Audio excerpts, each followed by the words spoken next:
প্ৰদ্যুৎ বৰদলৈ ডাঙৰীয়াৰ লগত মোৰ যোগাযোগ হোৱা নাই, কিন্তু মই বিশ্বাস কৰোঁ যে প্ৰদ্যুৎ বৰদলৈ ডাঙৰীয়াই এতিয়া আৰু কংগ্ৰেছত থকাৰ প্ৰয়োজনীয়তা নাই। তেওঁ নিশ্চিতভাৱে বিজেপিত যোগদান কৰা উচিত আৰু মই তেওঁক ভাৰতীয় জনতা পাৰ্টীত যোগদান কৰিবলৈ আমন্ত্ৰণ জনাইছোঁ। কিন্তু এই মুহূৰ্তলৈকে মোৰ লগত তেওঁৰ কোনো যোগাযোগ হোৱা নাই, কিন্তু তেখেতক মই আমন্ত্ৰণ জনাইছোঁ যে আপুনি আহক, বিজেপিত যোগদান কৰক। কাৰণ কোনো সনাতনী হিন্দু মানুহ বৰ্তমান কংগ্ৰেছ দলত থাকিব নোৱাৰে।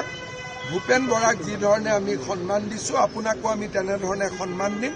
আপুনি আহি আমাৰ পাৰ্টিত যোগদান কৰক। প্ৰদ্যুৎ বৰদলৈ যদি বিজেপিত আহে, নিশ্চিতভাৱে তেওঁ বিধানসভা নিৰ্বাচনত যাতে প্ৰতিদ্বন্দ্বিতা কৰিব পাৰে, এখন ডেফিনেটলি আমি ক'ৰবাত স্পেয়াৰ কৰিব পাৰিম যদি তেওঁ আহে।